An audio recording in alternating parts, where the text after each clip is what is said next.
People who visit Japanese homes for the first time almost always say the same thing. I felt completely calm the moment I walked in. No pile of shoes blocking the front door. No stack of mail sitting on the kitchen counter. No sofa so deep you disappear into it.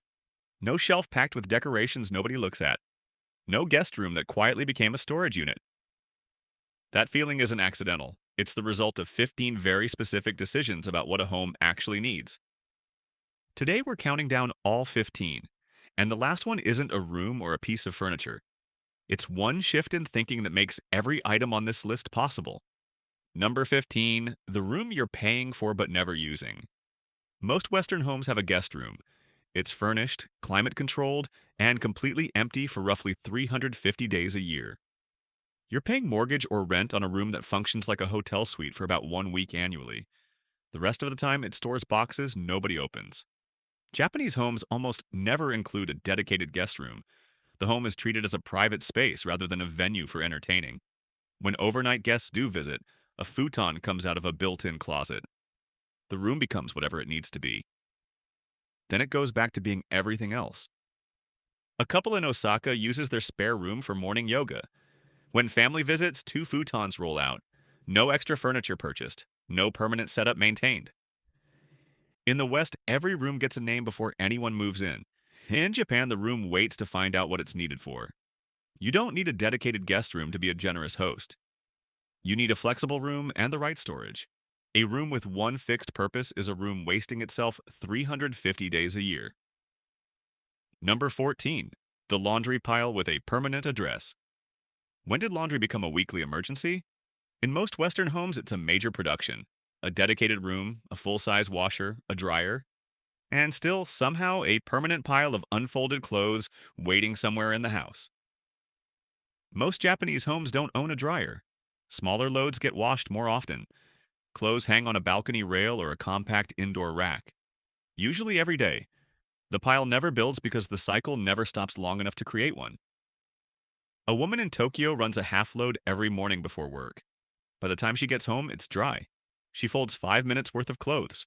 No laundry day, no pile, no Sunday afternoon buried in a basket. The laundry room didn't solve the problem.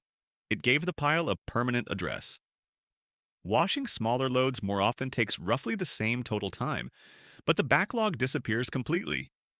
Skipping the dryer also cuts energy costs and extends the life of clothes. A laundry area the size of a closet works fine, when the pile never gets a chance to grow. Number 13.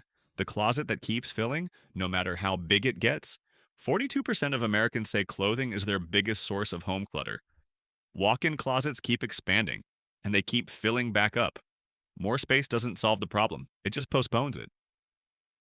Japan has been doing something different for over 500 years.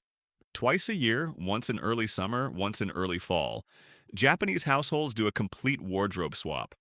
Only the current season's clothes stay within reach. Everything else gets packed away properly. The ritual forces a real review. Does this still fit? Do I actually wear this? You stop getting dressed while staring at 6 months of clothes you can't use, and storage limits naturally slow down impulse buying. A family in Kyoto keeps two compact wardrobes, summer and winter. Every June, they spend one afternoon making the switch. Their teenage daughter says she actually enjoys getting dressed now, because every option in her closet is something she'll wear that week. A walk-in closet doesn't give you more options. It gives you more decisions to make early in the morning. Number 12. The floor that's working against you. Wall-to-wall carpet is the default in millions of Western homes. It traps dust, locks in allergens, stains permanently, and once it's installed, it fixes your floor's identity for the life of the house. Traditional Japanese homes use tatami mats or hardwood. Both are easy to clean and can be replaced in sections. Tatami also naturally regulates moisture and resists mold. A homeowner in rural Japan has had the same tatami floor for 11 years. She replaced two individual mats during that time. Not the whole floor, two mats, one afternoon. Pulling out wall-to-wall carpet is a different story entirely. A contractor, days of disruption, and several $1,000s. Carpet feels like an upgrade when you first install it, but it's a permanent commitment to a floor that can never fully clean itself. The most used surface in your home might also be the hardest one to actually maintain. Number 11. The fridge full of things you forgot you bought. Open your fridge on a Thursday. Leftovers from the weekend. Produce you meant to cook on Monday. Something in the back you've been avoiding. The oversized fridge was designed for weekly bulk shopping. But the result is usually the same. You buy more than you can use, forget what's already in there, and throw away more food than you'd want to admit. Japanese kitchens run on compact fridges and frequent shopping trips, sometimes daily at local stores or convenience stores nearby. You buy what you'll cook. You cook what you buy. Nothing gets pushed to the back and forgotten. A family of 3 in Japan uses a fridge roughly the size of what many Americans keep in their garage as a secondary unit. They shop 3 times a week. Their food waste is close to zero. A bigger fridge doesn't reduce waste, it just gives forgotten food more room to wait. Number 10, the counter that became the room's drop zone. Kitchen islands were marketed as a cooking upgrade. More prep space, more room to gather, more surface to work on. But in most homes, the island became something else entirely. Mail, keys, appliances used once, a fruit bowl with one aging lemon, a growing stack of things with nowhere else to go. The counter stopped being a workspace and became the room's main landing zone. Japanese kitchens take a different approach. Cabinets are vertical and fully concealed. Surfaces stay minimal. What sits on the counter is there because it's being used right now. A kitchen in Tokyo has about 4 feet of counter space total. Every cabinet closes completely. The only things on the surface, a kettle and a knife block. The owner spends less time tidying her kitchen than she ever did in a larger Western one, because there's simply nowhere for things to accumulate. The kitchen island didn't create more cooking space. It created a permanent home for clutter at eye level. Number 9, the sofa that took over the living room. 40 years ago, a standard sofa ran about 84 inches long. Today, sectionals regularly stretch past 120 inches. Some reach 100 inches long and nearly 4 feet deep. In one documented case, the owners admitted they'd never sat in the back half of their sofa. Too deep to use comfortably. It just occupied the room. Japanese living spaces use low, appropriately scaled furniture. Nothing too heavy to move. Nothing that claims the room as its own. Low furniture makes ceilings read higher and rooms feel more open. It also means you can actually rearrange things when your needs change. Western furniture gradually stopped fitting rooms and started defining them. The sofa arrives, and everything else works around it. When the sofa is the room, you don't really have a living room anymore. You have a large, expensive place to sit. If you're enjoying this so far, go ahead and tap like. It tells YouTube you want more of Japan's clever, everyday ideas. And if you enjoy discovering things you didn't know existed, hit subscribe so you don't miss the rest of this list. The next ones are worth staying for. Number 8, the bathroom that stores everything except rest.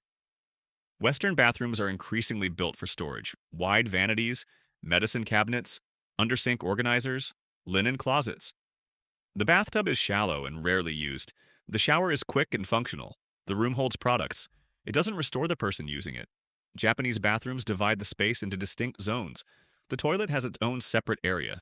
The sink sits apart, and the soaking tub is the centerpiece, not an afterthought tucked next to the shower. These tubs are built deep, between 27 and 34 inches. A standard American bathtub sits between 14 and 20 inches deep. You don't shower in a Japanese soaking tub. You soak, you recover, you actually rest. A Canadian traveler staying at a Japanese inn planned 5 minutes in the tub. She stayed 40. She slept better that night than she had in months. Back home, she measured her own bathtub. 14 inches. Fewer products in the bathroom means less to manage. And a deeper tub means the room does what a bathroom should actually do. Number 7. The shelf where everything competes for attention. Look at the shelves in most Western living rooms. Candles. Picture frames. Small sculptures. Seasonal items that never got put away. Things that were gifts. Things bought to fill empty space. Everything competes. Nothing stands out. Many traditional Japanese homes include one small dedicated display area, typically near the entrance or in the main room. It holds one object, sometimes two, a ceramic piece, a branch, a folded cloth, and it changes with the season. Because it changes, you notice it. Because there's only one, it carries some weight. A home in Nagano displays a ceramic vase in autumn, a small dried arrangement in winter, A single fresh branch in spring. The owner hasn't bought new decor in 4 years. The home looks considered every month of the year. A room full of decorations isn't more expressive, it's harder to read because nothing has space to register. One object, rotated 4 times a year, says more than 40 objects that haven't moved since moving day. Number 6. The dining room that earns its space twice a year. The formal dining room is a fixture of Western home design. A table built for 6. Chairs nobody sits in on Tuesdays. A light fixture that never gets turned on for breakfast. Used properly maybe a dozen times a year, the rest of the time it collects stray objects and waits. Japanese homes replace the single-use dining room with a low, flexible table at the center of the main living space. Morning, breakfast. Mid-morning, someone working from home. Afternoon, kids doing homework. Evening, dinner, one table, multiple uses. Every single day.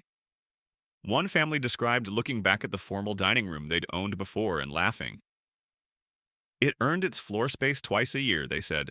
3 times if you count birthdays. A formal dining room isn't a sign of a well-designed home. It's square footage allocated to a function that a simpler setup handles just as well and actually uses every day. Number 5. The bedroom that can only ever be a bedroom. The moment you move into a Western bedroom, its identity is fixed. Bed frame, dresser, 2 nightstands, a bench at the foot of the bed. The room is a bedroom. It will stay a bedroom. And it can't become anything else without moving furniture that weighs hundreds of pounds. In Japan, the sleeping surface is a futon, stored in a deep built-in closet each morning, rolled back out at night. When it's stored, the room is open for work, reading, stretching, whatever the day calls for. A software engineer in northern Japan works from home. Futon stored by 7:30 every morning. Desk set up by 8. Floor cleared for movement by 6 in the evening. Futon back out by 10. He's never felt cramped. The room shifts with him.